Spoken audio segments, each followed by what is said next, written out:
سکوتت را ندانستم، سکوتت را ندانستم، نگاهم را نفهمیدی. نگفتم گفتنی ها را، تو هم هرگز نپرسیدی. شبی که شام آخر بود، به دست دوست خنجر بود، میان عشق و آینه یه جنگ نابرابر بود. چه جنگ نابرابری، چه جنگ نابرابری، چه دستی و چه خنجری، چه قصه محقری، چه اول و چه آخری. ندانستیم و دل بستیم، نپرسیدیم و پیوستیم، ولی هرگز نفهمیدیم شکار سایه ها هستیم. توی این شبای دلگیر تو بیا پناه من باش، توی تنهایی شکستم بیا تکیه‌گاه من باش. دلم از غربت اینجا بی تو بدجوری گرفته، بیا میدونم که یادم هنوز از یادت نرفته.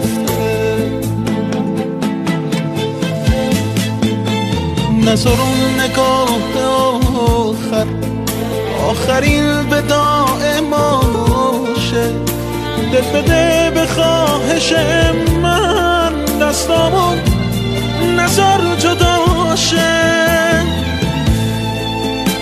دوباره منو صدا کن، ببرم تا لب رویا، بی تو امروز رو نمیخوام، برسون منو به فردا.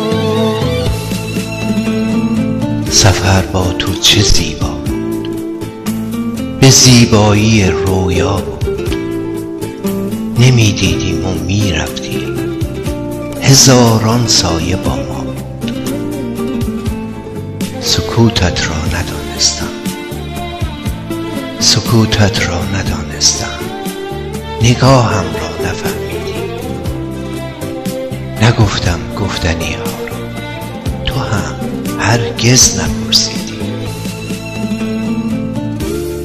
در آن هنگامه تردید، در آن بنبست بی امید، در آن ساعت که باغ عشق به دست باد پرپر بود، در آن ساعت هزاران سال به یک لحظه برابر بود.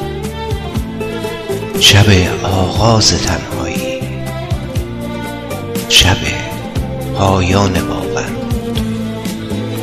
دوباره منو صدا کن، دلمو بازم بلرزون، هرچی فانوسه بسوزون، شبا صدات بترسون، نذار این بلور عشقام طعمه خاک سیاشه.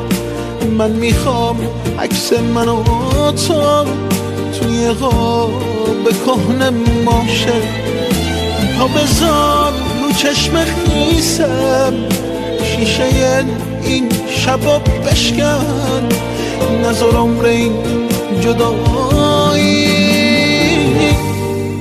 برسه به مردن من. سکوتت را ندانستم، سکوتت را ندانستم، نگاهم را نفهمیدی. نگفتم گفتنی ها را، تو هم هرگز نپرسیدی.